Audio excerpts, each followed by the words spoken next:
प्यारे विद्यार्थियों, मेरे वालों सारे नूं प्यार भरी सत श्री अकाल।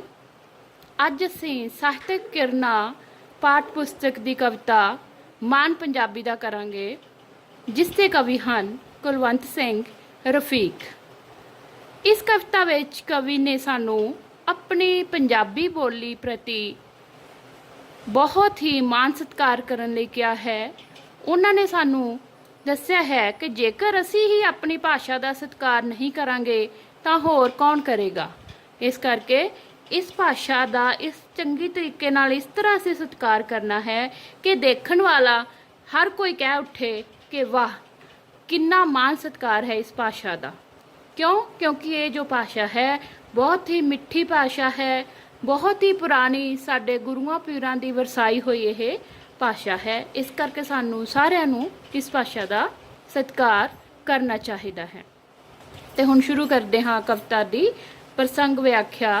पहला पैराग्राफ, रोम रोम च करिए इउं सन्मान पंजाबी दा, जरा जरा कह उठे सानू मान पंजाबी दा।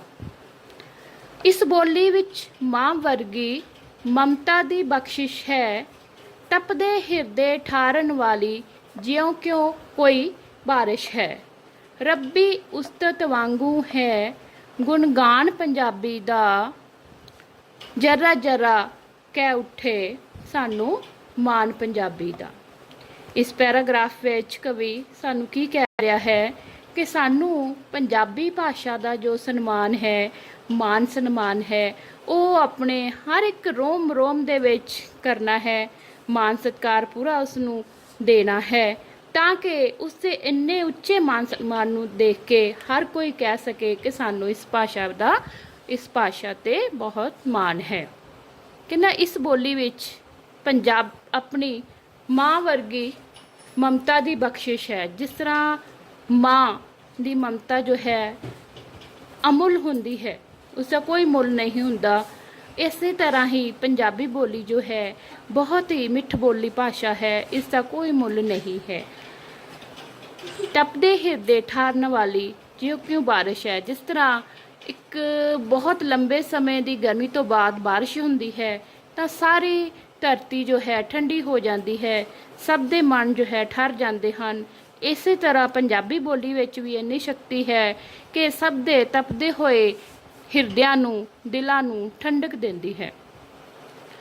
रब्बी उस्तत वांगू है गुणगान पंजाबी दा। जिस तरह असी परमात्मा की उस्तत करते हाँ, उस परमात्मा की प्रशंसा तारीफ करते हाँ या भगती करते हाँ, तो उस तरह ही इस असी पंजाबी भाषा का गुणगान करना है। उस तरह इस पंजाबी भाषा की असी पूजा करनी है तां जो इन्ने मान सम्मान नू देख के जरा जरा हर कनका कनका हर कोई जो है पंजाबी भाषा का मान सत्कार करन लग पे। दूसरा पैराग्राफ, गुरुआं दी किरपा पात्र संगी गुरबानी दी। कि ये जो भाषा है बहुत पुरानी भाषा है। गुरुआं पीरां ने इस भाषा के उपर अपनी पूरी बख्शिश जो है मेहर की हुई है, बख्शिश की हुई है। ते इसे भाषा दे नाल ही अपनी गुरबानी की रचना की है। सूफियां ने भी इसकी खुशबू रज के रज मानी सी। जो सूफी भगत होए हैं उन्होंने भी अपनिया रचनावां की जो रचना है इसे पंजाबी भाषा द्वारा ही कीती सी ते खूब इस भाषा द्वारा अपना जो नाम है वो कमाया सी। भगतां ने भी कीता है शुकरान पंजाबी दा, जरा जरा कह उठे सानू मान पंजाबी दा। देखो पहले लाइन विच गुरुआं दा आ गया कि गुरुआं पीरां दी यह जो है वरसाई हुई पंजाबी बोली है। फिर सूफियां ने भी इसे ही भाषा दे विच अपनियां रचनावां दी रचना की। ते हुण भगतां ने भी जिन्नी बाणी अपनी रची है वो इस पंजाबी भाषा दे विच ही रची है। इसका भाव यह है कि ये भाषा जो है बहुत पुरानी भाषा है और सदियां तो ही गुरुआं पीरां सूफियां भगतां दे मनां दे विच यह वसी हुई है। कोई नवी भाषा यह नहीं है। इसलिए सानू सारिਆਂ नू इस पंजाबी भाषा का पूरा मान सत्कार करना चाहिए है। पंज दरियावां दी ਲਹਿਰਾਂ ਦੀ ਇਹ ਤਾਂ ਹਾਣੀ ਹੈ, ਤਾਈਓ ਕਿੱਸਾ ਕਾਰਾਂ ਦੇ ਇਹ ਦਿਲ ਦੀ ਰਾਣੀ ਹੈ। ਪੀਲੂ ਵਾਰਿਸ ਹਾਸ਼ਿਮ ਕਰਨ ਬਖਾਨ ਪੰਜਾਬੀ ਦਾ, ਜ਼ਰਾ ਜ਼ਰਾ ਕਹਿ ਉੱਠੇ ਸਾਨੂੰ ਮਾਣ ਪੰਜਾਬੀ ਦਾ। ਇਸ ਕਾਵਿ ਟੋਟੇ ਵਿੱਚ ਕਵੀ ਜੋ ਹੈ ਪੰਜਾਬੀ ਭਾਸ਼ਾ ਦੇ ਬਹੁਤ ਉੱਚੇ ਦਰਜੇ ਨੂੰ ਦਰਸਾਉਂਦਾ ਹੋਇਆ ਕਹਿ ਰਿਹਾ ਹੈ ਕਿ ਇਹ ਜੋ ਪੰਜਾਬੀ ਭਾਸ਼ਾ ਹੈ ਇਹ ਗੁਰੂਆਂ ਦੀ ਵਰਸਾਈ ਹੋਈ ਹੈ ਅਤੇ ਇਹ ਪੰਜਾਂ ਦਰਿਆਵਾਂ ਦੀ ਜੋ ਹੈ ਹਾਣੀ ਹੈ। ਮਤਲਬ ਭਾਵ ਕਿ ਜਦੋਂ ਤੋਂ ਪੰਜਾਂ ਦਰਿਆਵਾਂ ਦੀ ਇਹ ਹੋਂਦ ਹੋਈ ਸੀ ਉਦੋਂ ਤੋਂ ਹੀ ਇਹ ਜੋ ਹੈ ਇਹਨਾਂ ਦਰਿਆਵਾਂ ਦੀ ਨਾਲ ਹੀ ਚੱਲ ਰਹੀ ਹੈ ਤੇ ਇਸ ਉਹਨਾਂ ਸਮਿਆਂ ਦੀ ਹੀ ਮਤਲਬ ਪੰਜਾਬੀ ਭਾਸ਼ਾ ਜੋ ਹੈ ਹੋਂਦ ਵਿੱਚ ਆਈ ਹੋਈ ਹੈ। ਇਸੇ ਕਰਕੇ ਜਿੰਨੇ ਵੀ ਕਿੱਸੇਕਾਰ ਹਨ ਉਹਨਾਂ ਸਾਰਿਆਂ ਦੇ ਇਹ ਦਿਲਾਂ ਦੀ ਰਾਣੀ ਹੈ। ਭਾਵ ਇਹ ਕੋਈ ਨਵੀਂ ਭਾਸ਼ਾ ਨਹੀਂ ਹੈ, ਬਹੁਤ ਪੁਰਾਣੇ ਸਮੇਂ ਤੋਂ ਪੰਜਾਬੀ ਭਾਸ਼ਾ ਹਰ ਇੱਕ ਲੋਕਾਂ ਦੇ ਮਨਾਂ ਦੀ ਜੋ ਹੈ ਪਹਿਲ ਰਹੀ ਹੈ, ਮਨਾਂ ਦੀ ਮਨਪਸੰਦ ਭਾਸ਼ਾ ਰਹੀ ਹੈ। ਇਸੇ ਕਰਕੇ ਜੋ ਪੁਰਾਤਨ ਕਵੀ ਸਨ ਪੀਲੂ, ਵਾਰਿਸ, ਹਾਸ਼ਮ, ਇਹ ਸਾਰੇ ਪੁਰਾਤਨ ਕਿੱਸਾਕਾਰ ਹੋਏ ਹਨ। ਇਹਨਾਂ ਨੇ ਆਪਣੇ ਆਪਣੇ ਸਮੇਂ ਵਿੱਚ ਬੜੇ ਹੀ ਮਸ਼ਹੂਰ ਕਿੱਸੇ ਜੋ ਹੈ ਪੰਜਾਬੀ ਸਾਹਿਤ ਨੂੰ ਦਿੱਤੇ ਸਨ। ਇਹ ਸਾਰੇ ਵੀ ਆਪਣੀਆਂ ਰਚਨਾਵਾਂ ਦੀ ਰਚਨਾ ਇਸ ਪੰਜਾਬੀ ਭਾਸ਼ਾ ਦੇ ਵਿੱਚ ਹੀ ਕਰਦੇ ਸਨ। ਭਾਵ ਕਿ ਜੋ ਇਹ ਭਾਸ਼ਾ ਹੈ ਬਹੁਤ ਪੁਰਾਣੀ ਹੈ ਔਰ ਹਰ ਇੱਕ ਲੋਕਾਂ ਦੇ ਮਨਾਂ ਤੇ ਰਾਜ ਕਰਦੀ ਰਹੀ ਹੈ। ਹਰ ਇੱਕ ਲੋਕਾਂ ਦੇ ਦਿਲਾਂ ਦੀ ਇਹ ਰਾਣੀ ਭਾਸ਼ਾ ਰਹੀ ਹੈ ਤੇ ਪੁਰਾਣੇ ਸੰਤਾਂ, ਫਕੀਰਾਂ, ਭਗਤਾਂ, ਕਵੀਆਂ ਤੇ ਸਾਹਿਤਕਾਰਾਂ, ਸੂਫੀਕਾਰਾਂ ਨੇ ਇਸ ਸਾਰੀ ਪੰਜਾਬੀ ਭਾਸ਼ਾ ਦੇ ਵਿੱਚ ਹੀ ਆਪਣੀਆਂ ਰਚਨਾਵਾਂ ਦੀ ਰਚਨਾ ਕੀਤੀ ਹੈ। ਹੁਣ ਅੱਗੇ ਕੀ ਕਹਿ ਰਿਹਾ ਹੈ, ਅਫਸੋਸ ਜੋ ਇਸ ਬੋਲੀ ਤੋਂ ਰੋਟੀ ਖਾਂਦੇ ਨੇ ਉਹੀਓ ਆਪਣੇ ਘਰਾਂ 'ਚ ਇੰਗਲਿਸ਼ ਬੋਲੀ ਜਾਂਦੇ ਨੇ। ਇਹਨਾਂ ਪੁਰਾਣੇ ਸਮਿਆਂ ਦੇ ਵਿੱਚ ਤਾਂ ਇਸ ਭਾਸ਼ਾ ਨੂੰ ਇੰਨਾ ਮਾਣ ਸਤਿਕਾਰ ਦਿੱਤਾ ਜਾਂਦਾ ਸੀ।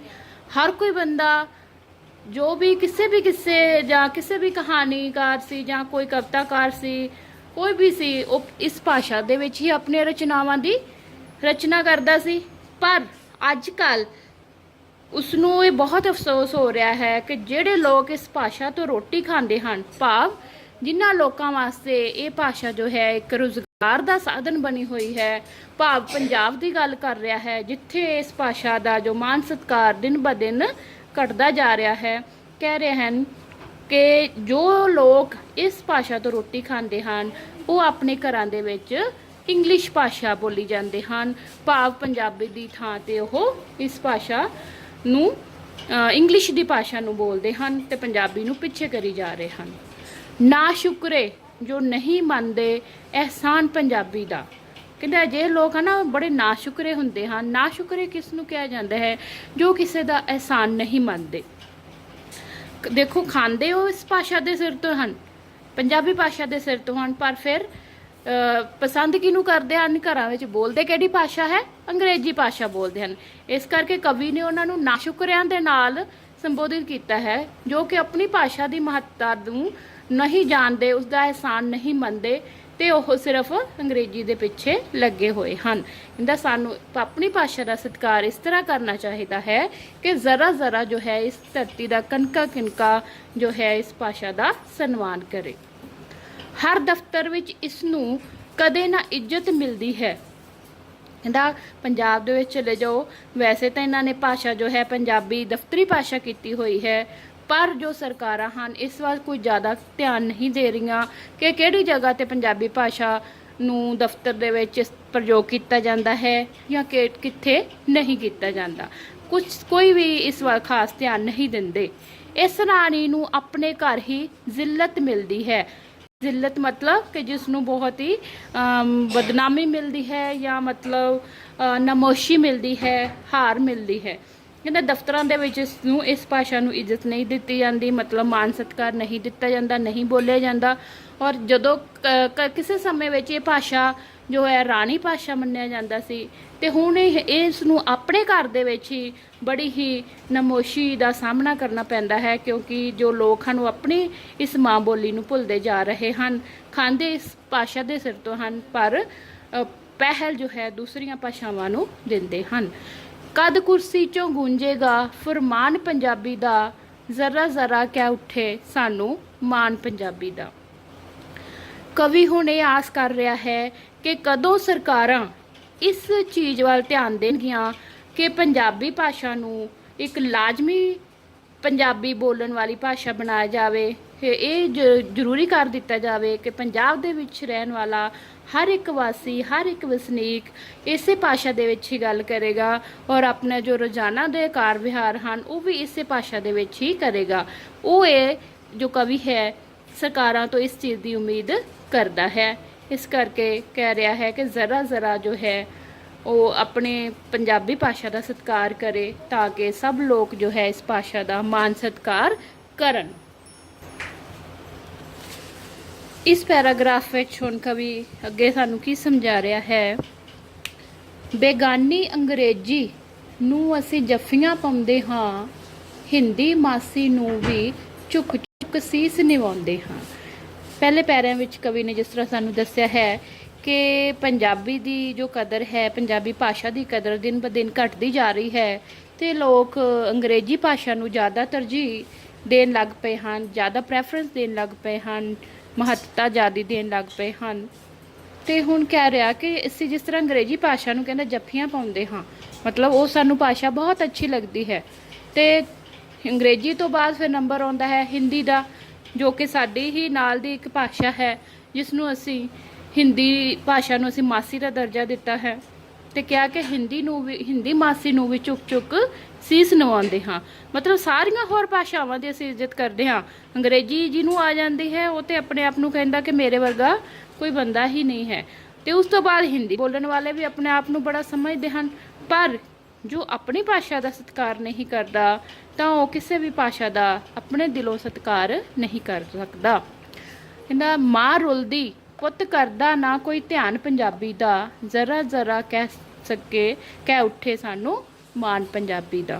कहना अंग्रेजी ते हिंदी इहो जिहियां भाषावां नूं अगे आउंदा देख के ते जो पंजाबी भाषा नूं पिछे कर रहे हैं, क्यों उसकी जो माँ बोली पंजाबी है वो घरां दे विच रुल रही है, उसकी कोई देखभाल नहीं है, उसकी कोई कदर नहीं है। ये सब कुछ उसका पुत्र, उसके जो बोलन वाले हैं सारे धरती माता दे जो उस पंजाबी भाषा के पुत्र हैं वो सब देख रहे हैं कि अंग्रेजी नूं ज़्यादा लोग पसंद कर रहे हैं, हिंदी नूं पसंद कर रहे हैं, पर जो अपनी भाषा है उसनूं पिछे कर रहे हैं। तो कहते पर कोई भी इस वाल ध्यान नहीं करता कि उन्होंने माँ जो है माँ बोली पंजाबी रुल रही है, लोग उसनूं छड्ड रहे हैं।